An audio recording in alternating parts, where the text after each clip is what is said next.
এখানে প্রায় 400 ডেক্সির মতন রান্না করি।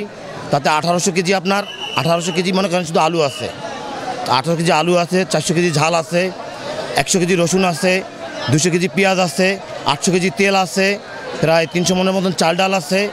মানে এখানে খাসির গোস্ত, মুরগির গোস্ত, মানে বিভিন্ন রকম গোশ এখানে আসে। আমরা তা দিয়া প্রায় 2 লক্ষ 2.5 লক্ষ লোকের খাবার এখানে তৈরি করি। সকাল 10টা থেকে শুরু করি, রাত 12টা পর্যন্ত আমরা বিতরণ করি।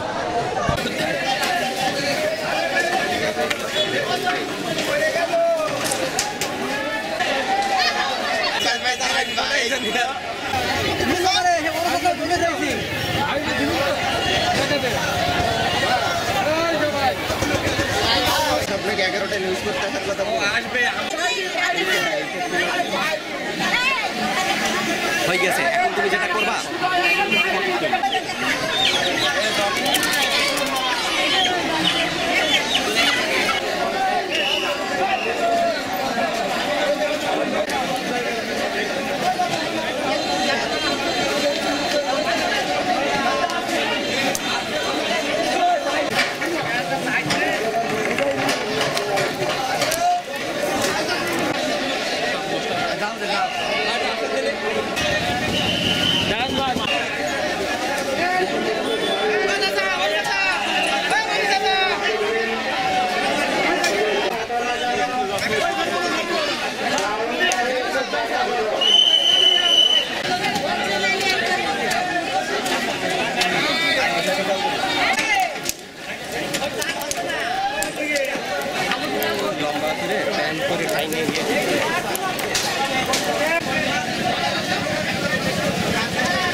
আর ওই যে সব 8 মাস 9 সব দিয়েছে।